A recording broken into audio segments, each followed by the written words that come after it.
You know the Peloton bike, you know the Peloton tread. Now meet the Peloton Row, Peloton's latest at-home workout machine. Whether you're a beginner or a seasoned rower, there are a lot of features built into this machine to help you have effective workouts and improve your rowing over time. Let's go take a closer look. Let's start with the foot straps here. They're adjustable, so depending on how large your foot is, you can find the right fit for you. You want your heel to tuck in here, and then we have these Velcro straps that were extremely easy to take on and off. You're supposed to be able to do it one-handed.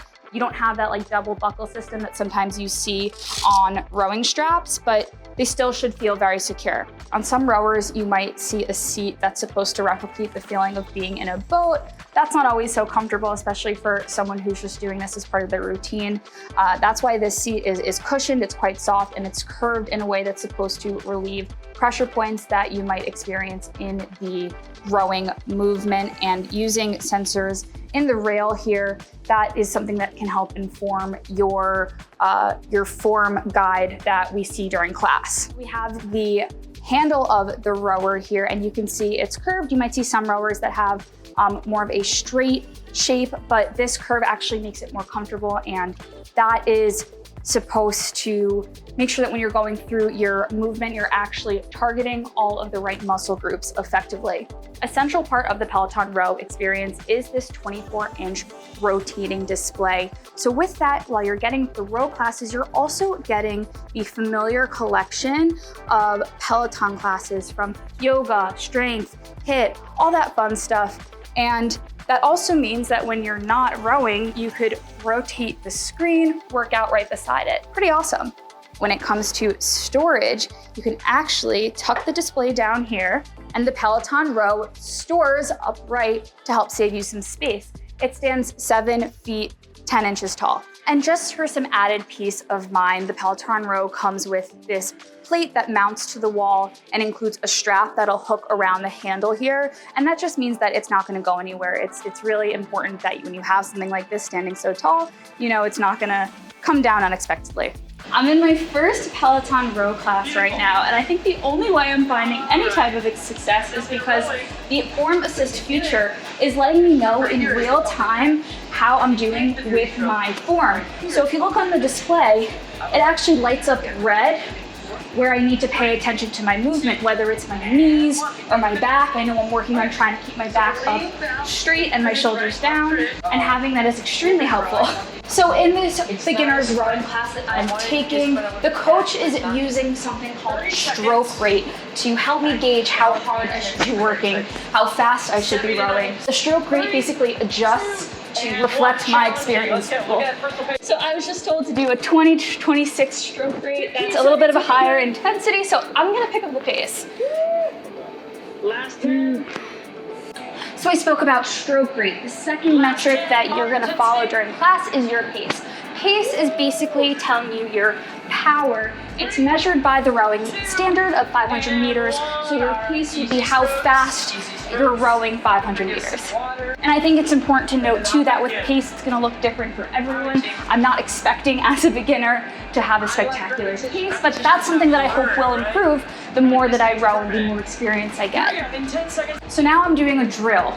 And as part of this drill, it's just supposed to help me more with my form and experience with the rowing motion. My metrics on the screen have gone dim and the leaderboard has gone dark. So I'm not competing. Right now, I'm just supposed to be focusing on my movement and improving my rowing. Here I can see how much longer is left in this segment of the workout. I'm in the cool down, I made it, wow. Good job, Kate. And then form insights right after the class aren't the only way that I can keep tabs on my progress and pay attention to what I might want to work on and see how or if I need to improve certain parts of my form. So after you've completed a class, you can go into the workout history in your profile. So as I'm learning, there's 3 elements essentially to rowing, and that is the catch, the drive, and the finish. And after taking a class, you can see through each part of those motions how I was performing. So I walked you through the catch. We also have the drive here. I can see how I'm doing that in the launch of the stroke essentially, and then how I'm positioned when I finish the stroke. We spoke about some of the metrics during my class. I can see my stroke output, my stroke rate, my pace, and this block here that's gray, I mentioned that as the drills. So during those times, you're not supposed to really be competing with yourself or anyone else. That's when you just want to focus on getting your form right, because that seems to be a very essential part of having a successful row workout. What do you think is the #1 misconception with rowing workouts? Like, it's majority upper body. I think the misconception is, when you break it down, right? Like, parts of your body that you're actually using, 60% legs, 30% core, and then 10% of your actual upper body to finish it. So I think, even myself included, I come from a background where it was a part of a conditioning program. And so we were taught to row well, but like, everything was about pulling with your upper body and setting the damper so high. Whereas I think it's completely the opposite, right? The power is coming from your legs. Your upper body is just a small portion of that finish. What's amazing about this piece of hardware is it corrects that immediately. I think rowing leans itself to be super technical, right? And so from a safety standpoint, I think you want to create educated rowers versus people who are just physically fit and row fast. I think the sensors play into teaching people correct form, and once you know correct form, you can be really efficient at it. Why would someone pick a rowing machine as their home gym equipment? The rower is I call it the one machine to rule them all. So it's something for someone looking to chase cardio, it's someone looking to chase strength, conditioning, it's someone who's looking to recover because it leans itself towards being a recovery tool in joint mobilization and body activation.